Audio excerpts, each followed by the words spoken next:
안녕하세요. 반갑습니다. 조리기능장 홍윤경입니다. 오늘 강의할 내용은 한식 조리 이론이 되겠습니다. 실기를 만드는 거에 앞서서 일단 이론으로 좀 풀어보는 시간이라고 보시면 되겠습니다. 자, 그럼 출발해 볼까요? 자, 한식 일부입니다. 무슨 내용이 들어있는지 한번 보겠습니다. 자, 일단 한식을 이해하시려면 가장 첫 번째가 한식의 밥 조리인데요. 밥을 어떻게 지어야 그럼 맛있게 지을 수 있느냐? 일단 우리나라는 밥을 주식으로 하는 그런 문화이기 때문에 밥 짓기가 상당히 중요하거든요. 그래서 먼저 밥을 지으려면 밥 재료를 준비를 해야 되겠습니다. 자, 쌀과 잡곡을 필요량에 맞게 계량하여 씻은 후 용도에 맞게 손질한 뒤 불린다 그랬습니다. 자, 여기서 중요한 내용이죠. 자, 불려야 되는데 그럼 왜 불리느냐? 그냥 생쌀로 밥을 지어도 되지만 불리는 과정이 꼭 필요한 이유가 있겠죠. 왜 그럴까요? 자, 이유는 일단 조리 시간이 단축이 되겠죠. 아무래도 곡류가 단단하다 보니까 아무래도 이제 조리 시간을 좀 단축하고 효율성을 높이기 위한 방법이 되겠습니다. 그러면 맵쌀일 경우와 그 다음에 찹쌀일 경우에 불리는 시간이 약간 차이가 있는데요. 하나 알아두고 가셔야 되겠습니다. 맵쌀은 30분 정도 불리시면 최대 수분이 흡수하는 시간이고요. 찹쌀 같은 경우는 50분 정도 불렸다 사용하시게 되면 밥이 맛있게 지어지는 시간대라고 보시면 되겠어요. 자, 그 다음에 밥 조리로 들어가서 밥을 조리하려면 먼저 쌀을 씻어야 되죠. 자, 그럼 3에서 5회 정도라고 되어 있습니다. 어떻게 보면 좀 많은 횟수라고 생각하실 수도 있는데 맑은 물이 나올 때까지 단시간에 흐르는 물에서 해야 된다라고 되어 있어요. 자, 여기서 중요한 포인트는 또 단시간이라고 하는 거죠. 너무 긴 시간 동안 주물럭대시면 안 되고 단시간에 세게 하는 것보다는 또 살살 세척하시는 게 좋은데 역시 이유가 나와 있어요. 자, 쌀 속에는 전분, 그 다음에 수용성 단백질, 지방, 비타민 B1 가장 중요한 성분입니다. 비타민 B1. 자, 티아민이라는 성분인데요. 이것은 어디에 들어있냐면 쌀, 눈. 우리가 배아라고 그러죠. 쌀눈 속에 가장 많이 들어있는 좋은 성분이거든요. 향미 성분, 향미 물질 이런 것 등의 소실을 줄이기 위해서 박박 문질러 씻는 것이 아니라 살살 문질러서 단시간에 헹궈내서 조리를 하셔야 된다는 거죠. 자, 그 다음에 재료의 특성과 조리 도구에 따라 물의 양을 조절할 수 있다 그랬습니다. 역시 물 양을 조절하는 것도 쌀의 무게나 비중 이런 거에 따라 좀 다르게 할 수 있지만 평균으로 말씀드리자면 물에 불린 쌀일 경우에는 불린 쌀과 물과의 양이 1대 1이어야 되고요. 그 다음에 비중으로 봤을 때는 1대 1.2, 중량으로 봤을 때는 1대 1.5 이렇게 정도만 기억하시면 될 것 같습니다. 그 다음 밥의 종류와 특성에 따라 조리 방법을 다르게 해야 되겠다. 어떤 밥을 짓느냐에 따라서 그런 물량 또는 조리 방법, 불의 세기 이런 것 등을 달리 해야 되겠다는 얘기죠. 자, 그 다음으로 넘어가겠습니다. 자, 그 다음 한식 죽 조리로 들어갑니다. 자, 그러면 죽을 또 끓이기 위해서도 죽 재료를 준비를 해야 되는데요. 우리나라에서 죽이라 하는 것은 역시 쌀이나 곡류, 그 다음에 부재료를 필요량에 맞게 계량해서 씻은 다음에 먼저 불리셔야 됩니다. 자, 그럼 아까 밥을 지을 때도 역시 전처리로 불리는 과정이 필요했지만 죽도 역시 불리는 과정이 필요합니다. 그러면 죽은 아무래도 밥보다는 좀 더 부드러워야 되기 때문에 조리 시간이 좀 밥보다 더 길 수 있거든요. 그래서 불리는 시간도 1시간에서 약 2시간 정도는 불렸다 사용하시게 되면 훨씬 더 부드러운 죽이 완성될 수가 있을 것 같아요. 자, 쌀은 씻어서 물에 여기 나오죠? 1~2시간 이상 충분하게 불린다라고 했습니다. 그 다음 조리법에 따라 재료를 알맞게 손질하고 갈거나 분쇄할 수 있다. 자, 요거는 갈거나 분쇄한다는 얘기는 쌀알을 갈거나 아니면 곱게 분쇄해서 사용할 수 있다라고 했습니다. 통쌀로도 사용할 수 있지만 반쌀하기, 그 다음에 완전히 갈아서 분말로 이렇게 다양한 방법으로 죽을 쓸 수 있다라는 거죠. 그래서 한 가지 알고 들어갈 거는 이렇게 쌀에 통쌀로 사용해서 쓴 죽을 옹근죽이라고 표현해요. 옹근죽. 그 다음 또 한 가지는 반쌀아기로, 그러니까 쌀알을 반쪽을 쪼개서 쏜 죽을 원미죽이라고 합니다. 이 원미죽에 해당이 되는 것이 우리 조리 기능사 실기 메뉴에 있는 장국죽에 해당이 될 수 있어요. 그리고 그럼 원미죽보다 더 고운 이제 분쇄해서 갈았거나 분말로 사용할 수 있는 그런 것 등을 우리가 뭐 미음 이렇게 얘기를 하죠. 이렇게 해서 이것은 쌀알의 굵기에 따라서 이렇게 달리 부를 수 있다라고 하는 것을 참고적으로 제가 말씀드렸습니다. 그러면 이제 죽 조리로 한번 넘어가 볼까요? 자, 죽의 종류에 따라 조리 시간과 방법을 조절한다. 그럼 지금 제가 이렇게 옹근죽, 원미죽, 미음 이런 것 등을 설명드렸듯이 여기에 따른 뭐 쌀알을 분쇄하지 않았을 경우에는 시간이 이렇게 분쇄한 미음보다는 조리 시간이 좀 더 길 수 있겠죠. 쌀알이 물러지는 시간이 아무래도 길 테니까 이렇게 방법을 조절하고요. 그 다음에 물의 함량에 따라 죽 조리 시간도 역시 조절해야 되겠습니다. 그 다음 조리 도구, 조리법, 주재료인 쌀, 잡곡의 재료 특성에 따라 물의 양을 가감하고 불의 세기와 가열 시간을 고려해서 조절한다 그랬습니다.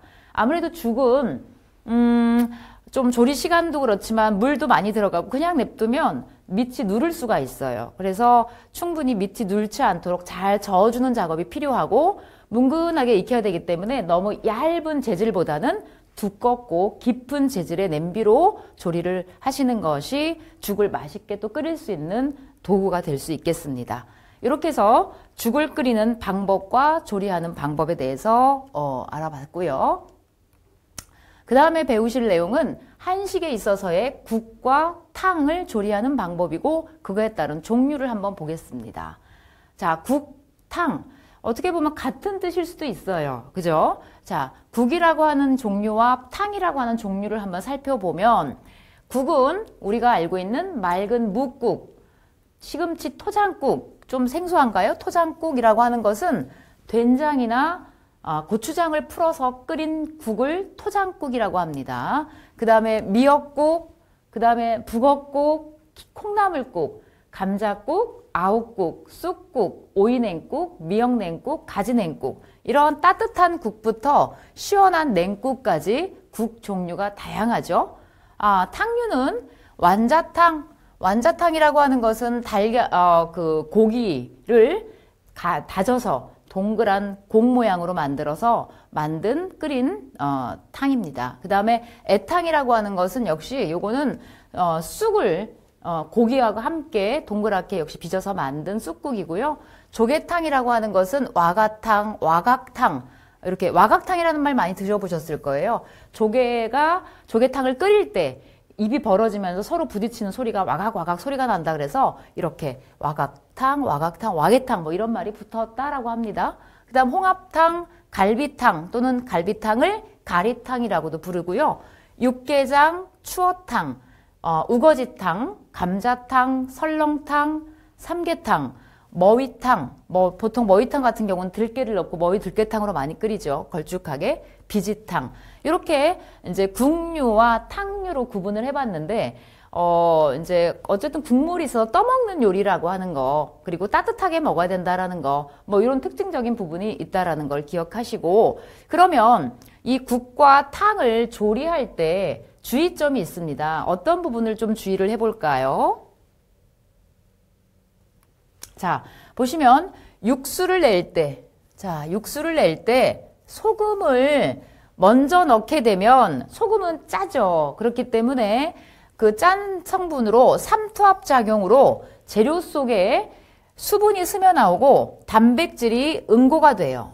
그래서 시원한 맛이 덜하고 맛있게, 그러니까 육수가 좀 더 푹 우러나와야 되는데 그 작용을 억제할 수 있다라고 하는 겁니다. 그래서 육수를 낼 때는 소금을 함께 넣고 끓이는 것이 아니라 소금을 넣지 않은 상태로 끓여서 드시기 전이라든지 나중에 간을 하셔야지 미리 하시지 않는다라고 하는 거. 자, 육수에 조미하는 재료 파, 마, 생, 양파, 파, 마늘, 생강, 양파 이런 것 등을 향신채라고 하는데 이런 것 등도 역시 너무 많이 넣게 되면 국물 본래의 시원한 맛이 덜 하기 때문에 나중에 넣는 것이 좋다. 항상 주 재료와 부재료의 양을 구분해서 넣는 게 좋은데 이런 향신채를 너무 많이 넣는다고 해서도 역시 좋은 건 아니라는 거죠.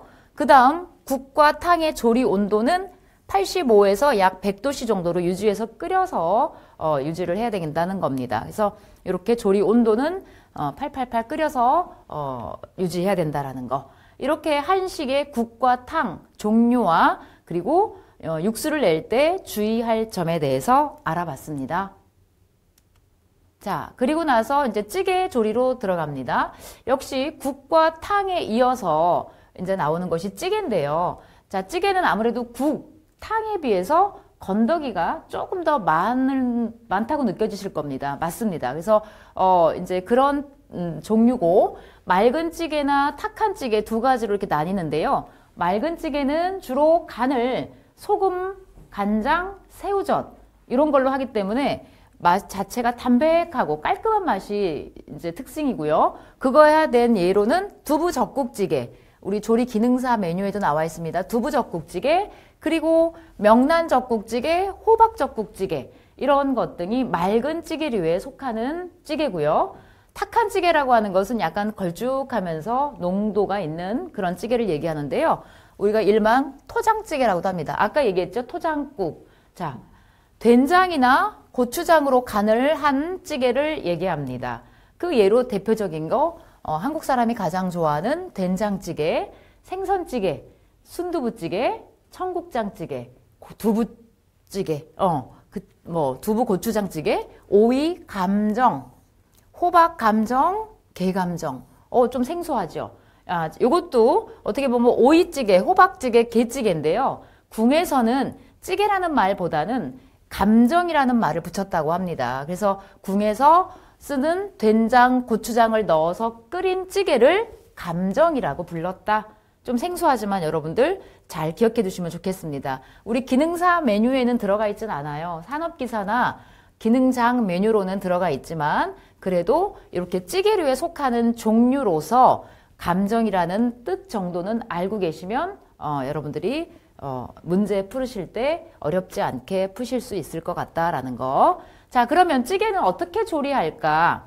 자, 찌개는 일단 육수를 먼저 역시 필요한데 육수를 내주셔야 되는데 소고기를 주로 사용하지만 소고기뿐만 아니라 어패류, 그 다음에 닭고기, 버섯류, 채소류, 다시마 우리가 알고 있는 뭐 다양한 재료들을 쓰실 수 있습니다. 그래서 끓일 때 향신채 일반 육수 끓일 때랑 동일해요. 거기에 들어가는 파, 마늘, 생강 또는 뭐 통후추 이런 것 등을 넣어서 함께 끓이시면 좋겠다는 거죠. 그런 것 등은 육수의 맛을 좀 안 좋은 그런 향이나 맛을 좀 더 업시켜줄 수 있는 향신채가 들어가는 것이 좋기 때문에 그렇습니다.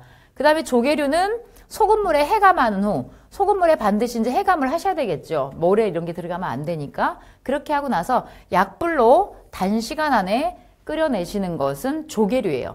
소고기 같은 경우는 육수를 내려면 최소한 1시간 이상을 끓여야 되지만 조개류나 멸치류나 이런 것 등은 너무 오래 끓이면 오히려 시원한 맛이 떨어져 버리거든요. 그래서 조개류, 멸치 이런 것 등은 너무 오래 끓이지 않는다라는 거. 역시 멸치는 내장을 제거한다 그랬어요.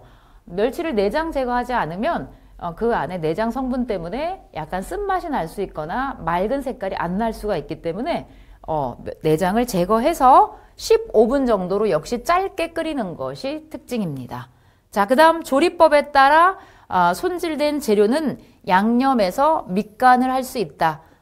그리고 여기 채소 중 단단한 채소는 데치거나 삶아서 사용할 수 있다. 요것은 무슨 내용이냐면 뭐 이렇게 찌개를 끓이거나 이럴 때 단단한 무가 들어간다든지 감자가 들어간다든지 당근을 쓴다든지 이랬을 때는 아무래도 좀 채소 중에서는 단단한 채소잖아요. 그런 경우는 조리다 보면 찌개를 끓이다 보면 좀 더디 익을 수 있기 때문에 그런 단단한 재료 같은 경우는 미리 데치기 작업을 한다든가 삶아서 중간에 넣어서 쓰게 되면 아무래도 찌개를 끓일 때 좀 더 수월하게 모든 재료들이 골고루 익을 수 있는 시간을 시간을 만들어낼 수 있다는 겁니다. 자, 그 다음에 찌개 육수에 재료와 양념을 알맞은 시기에 넣고 끓이면 되겠고, 찌개가 끓어오르면 나머지 재료를 넣고 끓인 후 마지막에 간을 해준다. 그러니까 찌개가 다 끓어오르면 이제 아무래도 이제 거기 들어가는 파, 마늘, 생강 여러 가지 이런 것들 있죠. 그런 향신채들은 마지막에 넣고 그 다음에 간도 가장 마지막에 해주는 것이 좋다라는 거예요. 미리 하게 되면 계속 끓어오르기 때문에 간을 미리 맞춰 놓게 되면 자꾸 더 짜질 수 있겠죠. 그래서 간도 마지막에 하는 게 좋고, 우리가 향채라고 하는 파, 마늘, 생강, 고추 이런 것 등은 휘발성을 갖고 있기 때문에 역시 그런 채소들도 마지막 단계에서 넣어주시는 것이 훨씬 효과적일 수 있다. 이렇게 해서 또 한식 찌개 조리 부분 설명드렸습니다. 그 다음에는 한식에 있어서 전, 그 다음에 적이라고 하는 조리법에 대해서 설명을 할 건데요. 자, 전, 적의 종류를 한번 알아보면, 그럼 전은 무엇을 전이라고 하고 적은 또 무엇을 적이라고 하는지 용어부터 좀 설명을 해야 될 것 같습니다. 자, 전은요, 여기 보시면 육류, 어패류, 채소류 등을 손질해서 잘 익을 수 있게 모양을 내어 썰고, 밀가루와, 여기 보시면 밀가루와 달걀. 자, 밀가루와 달걀이 꼭 필요해요. 이거 밀가루 먼저 묻히고 달걀물을 입혀서 기름 두른 팬에 지져낸 음식을 전이라고 한다. 그죠? 그럼 기름 섭취를 많이 하는 조리법이겠죠. 기름이 들어가지 않으면 조리가 될 수가 없어요. 윤기나 이런 것도 안 날 뿐더러.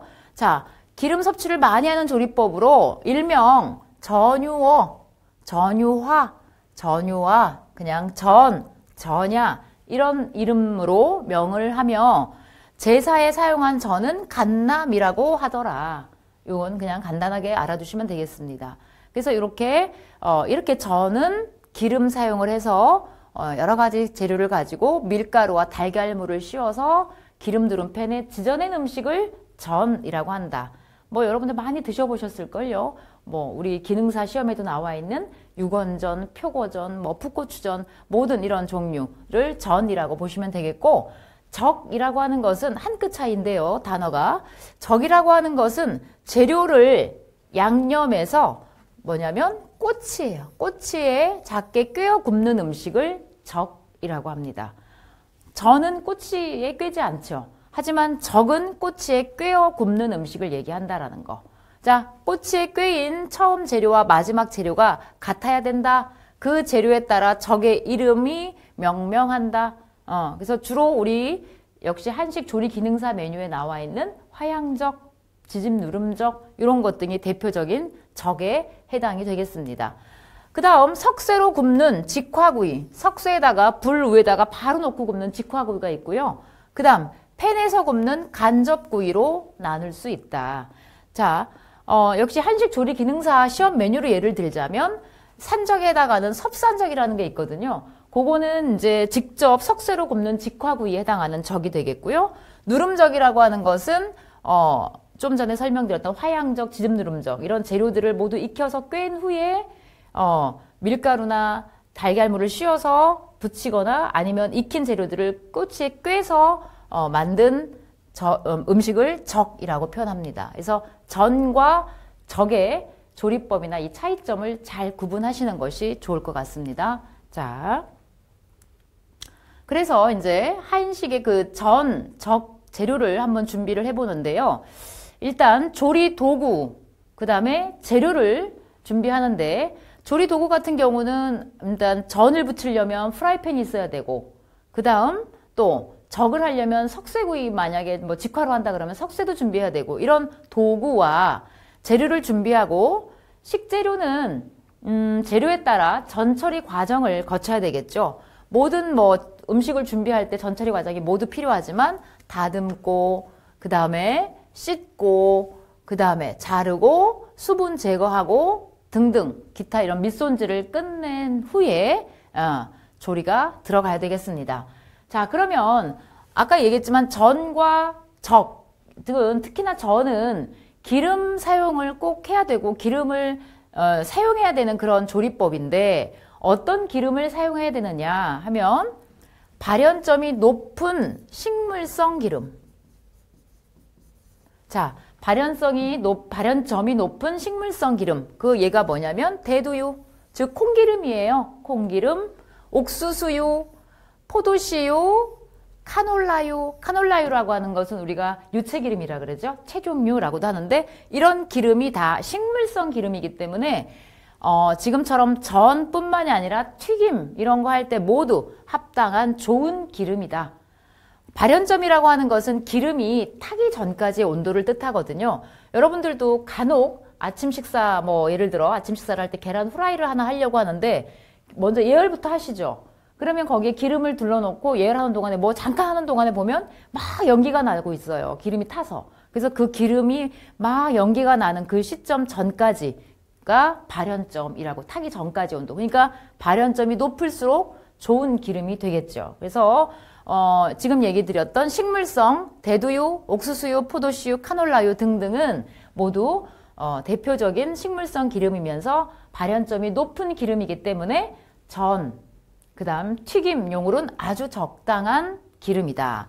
잘 나와요. 시험에 꼭 기억하셨으면 좋겠습니다. 자, 그 다음 한 번 사용한 기름은 산화되기 때문에 폐유 용기에 처리하는 것이 좋겠습니다. 그 다음 전은 여러 가지 재료를 사용해서 만드는 것이 가능하며 형태나 그 다음에 종류, 조리법이 다양하고 속재료는 육류, 해산물, 두부 등을 다지거나 으깨서 양념해서 사용을 할 수 있다 그랬습니다. 자, 그 다음에 여긴 좀 약간 동떨어진 얘기인데 그냥 읽고 지나갑니다. 농산물은 세척 및 염소 농도를 50에서 100 ppm 정도로 해서 살균 작용과 미생물 사멸과 제품의 갈변을 억제할 수 있다라고 했습니다. 요거는 살짝 끼어 들어간 것 같은데 한번 가볍게 읽고 지나가시면 될 것 같습니다. 이렇게 해서 한식의 적을 재료 준비를 해서 어떤 또 기름을 사용해야 되고 어떤 조리법을 해야 되는지 간단하게 알아봤습니다. 자, 이제 6번째 한식에 있어서의 생채, 회 조리로 넘어갑니다. 생채, 회 조리의 특징을 먼저 보게 되면요. 생채 조리의 특징 하면 아무래도 생채라고 하는 것은 익힌 채소가 아니라 생채소를 얘기하는 거니까 제철 채소류를 익히지 않고 생것으로 묻혀서 재료의 맛을 살리고 영양 손실을 적게 하는 조리법입니다. 자, 그렇기 때문에 자연의 색과 향과 씹을 때 아삭아삭한 촉감이 아니라 식감이죠. 아삭아삭한 식감과 신선한 맛이 좋아야 되죠. 자, 그 다음 알카리성 식품이에요. 우리가 얘기하는 채소들은 거의 알카리성 식품입니다. 알카리성 식품으로 영양소의 손실이 적고 특히 비타민과 또 무기질이 아주 풍부한 것이 특징이다 그랬습니다. 그래서 서양식으로 살짝 빗댄다면 우리나라의 생채라고 한다면 서양식의 샐러드 이렇게 대별하셔도 틀리지 않을 만큼 생채 조리의 특징은 지금 설명드렸던 대로 자연적인 색과 향 이런 것 등을 살려서 아주 식감과 신선한 맛이 좋아야 된다라는 것이 특징이라는 거. 그래서 비타민 섭취로서는 굉장히 이로운 그런 조리법이 되겠습니다. 그 다음 회 조리 특징을 볼까요? 자, 우리가 회라고 하는 것은 우리가 쉽게 알 수 있는 육회, 생선회, 보통 이렇게 두 가지를 국한시킬 수 있을 텐데 그 중에서도 지금 보시면 우리가 알고 있는 육류, 육회, 어회류, 일반 생선회류, 채소류도 회에 들어가요. 그러면 채소류 어떤 회가 있지? 라고 생각하실 텐데 이렇게 썰어서 생으로 고추냉이, 우리가 흔하게 얘기하는 와사비라고 하는 거 아시죠? 거기 고추냉이, 간장, 초간장, 초고추장, 소금, 기름 이런 거에 찍어 먹는 조리법을 회라고 하는데 지금 얘기하시면 육류, 아까 얘기했던 육회, 생선에 얘기했지만 채소류에는 우리 한식 조리 기능사 시험 메뉴로도 나와 있거든요. 거기에 들어가 있는 미나리 강회 이런 것 등이 다 회에 속하고요. 봄철에 우리가 또 뭘 먹냐면 두릅 이런 거, 두릅 데쳐서 이렇게 드시죠. 그래서 두릅 숙회 이렇게 표현하죠. 이런 것도 채소류를 활용한 회 조리법이라고 보시면 되겠습니다. 자, 이제 생채와 회 조리의 특징에 대해서 알아봤고요. 가끔 시험에 어체라고 하는 얘기가 나와요. 단어가. 어체라고 하는 것은 어떤 조리법이 아니라 메뉴, 음식 이름입니다. 어체 조리의 특징에서 이것도 참고적으로 한번 알아보고 넘어갈게요.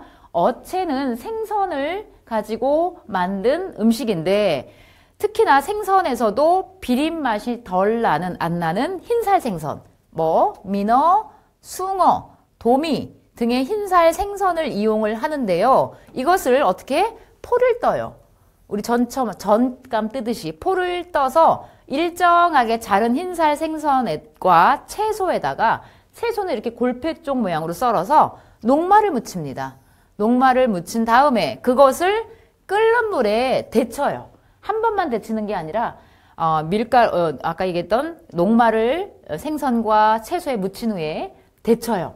그런 다음에 그걸 찬물에 다시 넣었다가 빼낸 다음에 또 묻히고 이런 방법을 계속 반복을 합니다. 그런 다음에 그것을 색을 골고루 맞추어서 가운데 부분에다가는 메인인 생선을 놓고 그 가장자리로는 채소 데친 거 있죠? 그거를 색깔에 맞춰서 예쁘게 돌려 담는 그런 고급진 음식이거든요. 그래서 주로 봄철에 즐겨 먹으며 주안상에 어울리는, 아무래도 생선이다 보니까 주안상에 어울리는 음식으로 드셨던 그런 음식이라고 합니다. 그래서 아무래도 생선이다 보니까 차게 먹는 음식으로 비린 맛이 나지 않아야 된다. 그렇죠?